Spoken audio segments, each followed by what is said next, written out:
Okay, for this tutorial I'm going to discuss customizing and saving your workspace in Photoshop.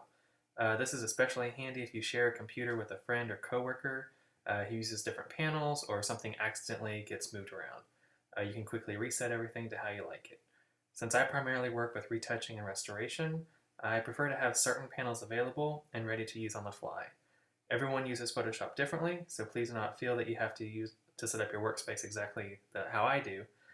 Feel free to move panels around and explore their options and menus. Okay, so I've been throwing around the word panel.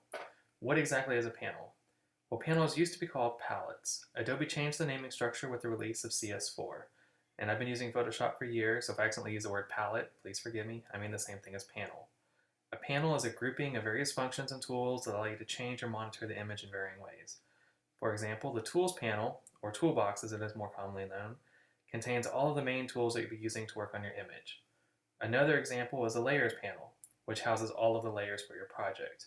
I'll go into more detail on these panels and others in future lessons, but for now, I'm just going to give a general overview of the ones I use and why, and how to maneuver them around. So over here on the left of the screen, you have your toolbox. And this has all your main tools like your move tool, different tools for selecting, cropping, your patch. You can have a click on it and hold it down, and you have a flyout menu that comes out here. And there you can access your spot healing, your healing brush, content aware move. I'm using Photoshop CC, so this is a new feature for that version, and the red eye tool, as well as some other tools in here. Over here is a layers palette or panel. This is where it's going to store all of the different layers that you have. Channels, if you're working with your image, you can view the RGB and see the different channels that make up the image. Paths, if you're making different selections using your pen tool. If you're working with shapes, you can see the paths in here and manipulate them in different ways.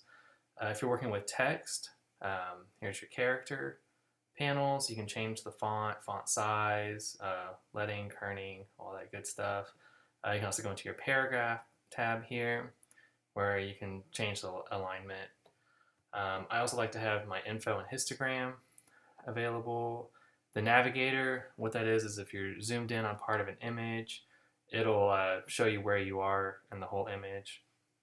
The properties, right now it says no properties, because I don't have an image open yet. But if you open up an image, I'll just start with something new here.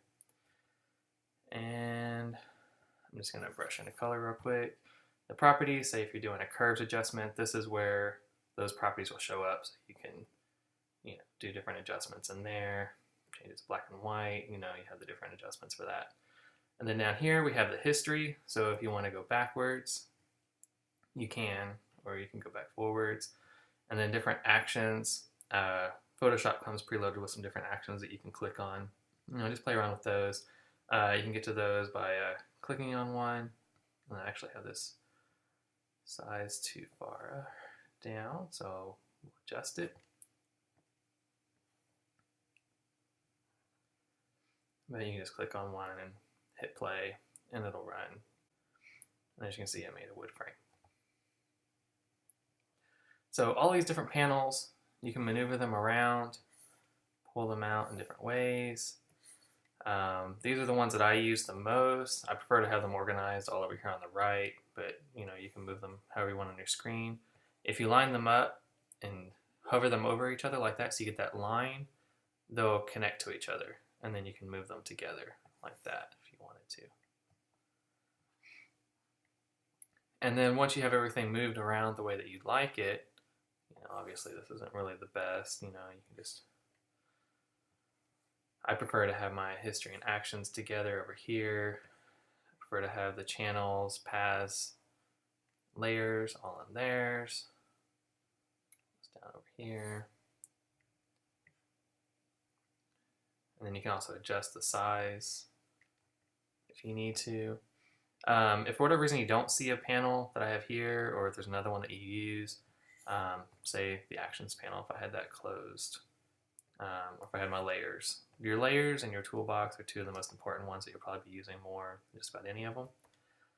You can always go up to Window and see if it has a check mark by it. That's what you have open. If you don't have one, then it's not. So you can click on Layers to call it back up if for some reason it's been closed. And then you can move it around if you need to.